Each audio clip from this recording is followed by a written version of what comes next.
Good evening. Thanks for being with us. I'm Tim Seaman. And I'm Jenna Rehnstrom. And we have breaking news now out of the north side of Sioux City at this hour. That's where a speeding stolen car has crashed into a home. A man and woman taking off from that vehicle on foot. KCAU 9's Bria Bell joins us live from the scene with the details. Bria? The number of arrests stemming from a brutal Sioux City assault caught on video has doubled.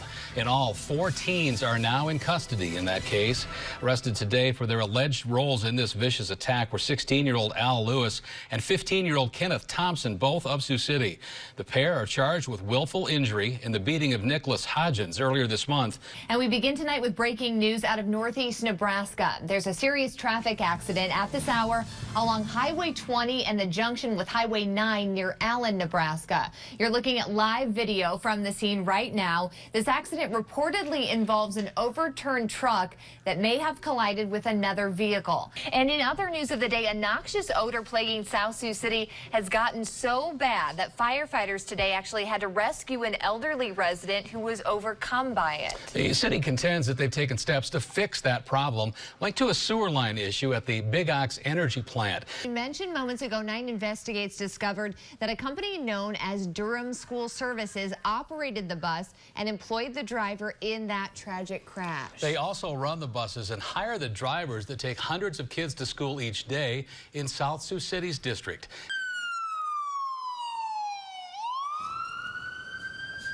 2 men are being treated at Mercy Medical Center here in Sioux City after a grain elevator explosion in Hinton today. At this time, their conditions still are not known. Good afternoon, and thanks for being with us today. I'm Tim Seaman. We'll be checking in with Jenna Rehnstrom momentarily. She's standing by live at the scene of that explosion. But first, here's what we know now. Emergency responders were first called to the scene just after 1 o'clock today, responding to a report of an explosion and fire there at the Hinton grain elevator operated by Central Valley Ag. 2 men were taken by ambulance to Mercy Medical Center with injuries. Rescue workers initially asked for a medical helicopter, but fortunately it wasn't needed. And to give you a better idea of where that location is, here's an aerial view of the elevator site. It's located on the east side of the community of Hinton, not far off of Highway 75. Jenna Rehnstrom joins us. She's live at the blast scene. Jenna, do you have any updates at all on those 2 men that were injured today? Good evening, Tim. We're hearing that the 2 victims in the explosion this afternoon had been airlifted to an Omaha hospital. Now, the explosion happened about 1 o'clock here at Central Valley Ag at the co-op here in Hinton. And behind me, way off in the distance, you can see some fire officials still at the scene. We're hearing that the fire marshal is in town now, starting his investigation. But from what we know so far, from what the fire chief is saying, it's likely dust particles that sparked that explosion, and then the fire that followed. It started on the ground floor and blew up the entire height of the building, it's sounding like. So let's show you video of when we first got on scene just before 2 o'clock this afternoon. Now, Central Valley Ag sits at the corner of C60 and Highway 75, so that area was completely blocked off. No traffic was let through as the different crews from around the area got control of the situation, which did happen very quickly, it seemed like, according to the Plymouth County Sheriff's Office. Just a couple hours ago, we were able to talk to the Hinton fire chief, and here's what he had to say. And we get started tonight with breaking news. We've learned that the Department of Veterans Affairs plans to build a new outpatient clinic in the Sioux City area. And sources tell us it may be moving to North Sioux City. Right now, area veterans are served out of that location at 1551 Indian Hills Drive here in Sioux City. The clinic is part of Sioux Falls healthcare system and provides primary and mental health care services for veterans. Jenna Rehnstrom is live outside that VA clinic in Indian Hills. She joins us now to share more details that we've learned today. Jenna? Thanks, Tim. Yeah, this is the current VA outpatient clinic in the old Indian Hills Shopping Center. And what we're learning is the VA from Sioux Falls has asked for a new updated space. Now, according to Iowa Senator Chuck Grassley's office, they put out bids in both states, both Iowa and South Dakota. The lowest bid came from South Dakota. And we got an email from Senator Joni Ernst's office right here late this afternoon. And they say we are hearing they are moving the Sioux City facility to North Sioux City. That's where we find our Tim Seaman. He joins us from Spencer, Iowa tonight. Tim, how'd today go? It has been another great day, Jenna. What started as a sun-soaked morning has turned into a cloudy afternoon, but it's about as good a day as you're going to get to go to the fair, that's for sure. Very comfortable. And as you said, it's Veterans Day today. Check this out. Early today, we got this day started with a 60-unit Veterans Day parade. A Sioux City project 10 years in the making is becoming a reality. And when it's complete, Cone Park will be the only recreational area of its kind in our tri-state area. City leaders and park organizers marked the progress with a ceremonial groundbreaking at the site of that new park this morning. It's located out by Lewis and Clark Park, using city-owned land that lays between Singing Hills and Sertoma Park. The $4 million project is made possible in part by a trust fund left by the late Ruth Cone.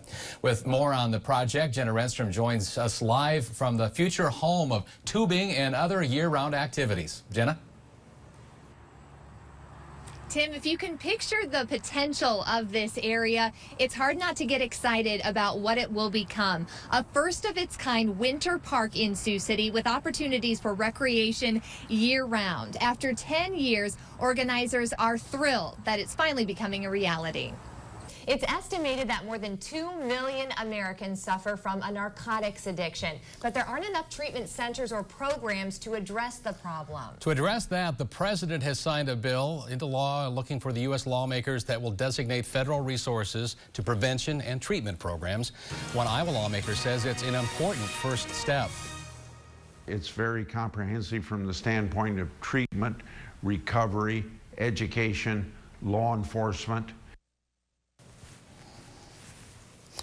The bill authorizes $181 million in new spending with an expectation that lawmakers will approve nearly $500 million for opioid programs in the next budget year.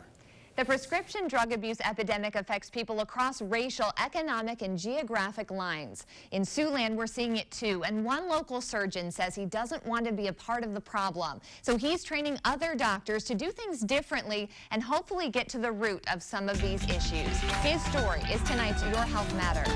Public backlash continues over the price increase for the popular epinephrine drug EpiPen. The cost has risen from $100 to over $600. After an outcry from customers, EpiPen maker Mylan Pharmaceuticals announced this week that it would make a generic EpiPen that costs $300. One U.S. lawmaker from Iowa isn't buying it, though. Iowa Senator Chuck Grassley has been vocal about his frustration with the drug maker, saying that he's trying to better understand what caused the huge increase in the cost. In today's world of advanced medicine and clinical research, we're learning more about the human body than we ever knew before. But there's relatively little explanation about why, for some people, the five senses are intertwined. Jenna tells us more in tonight's top story. What color is Wednesday? What do you smell when you hear your favorite song? Those questions might not make sense to you, but for a person with synesthesia, the world is experienced in a completely different way. More on two families living with this phenomenon in tonight's special Your Health Matters. Soren Peterson grew up assuming everyone knew that the number 2 is lime green. While you and I just see black numbers on a page, for this 8th grader, algebra homework is alive with color. So for instance, the number 13 would be a dark blue 1 and a maroon 3. There does seem to be a genetic link with synesthesia. Some even think it's passed down through the mother, like in the case with Gretchen and Seneca, and also more women than men report having synesthesia. But there's still so much that's not known because most people don't know they have it until, well, they hear about it and think, oh, well, that's just my normal. So do you have it? No, not that I'm aware of. Me either. And so many times when you hear about these types of diseases, there's something really negative. So it's something that appears to apparently doesn't really affect them other than in their own little situation. That's a good point. Dr. Ball brought that up too. It's not technically a condition because there's no really negative effects. It's their reality. Very interesting. Yeah. Very, very interesting. I'd do it over again. Would you? I'll try it again. He'd try it again. So I asked for John's advice for me for our marriage. He said, enjoy every day you have and have a good breakfast. A breakfast? Yeah, that's good advice for anybody. Maybe that's my problem. I don't eat a very good breakfast. Wonderful couple, and congratulations from us. Pleasure to meet you. Happy anniversary.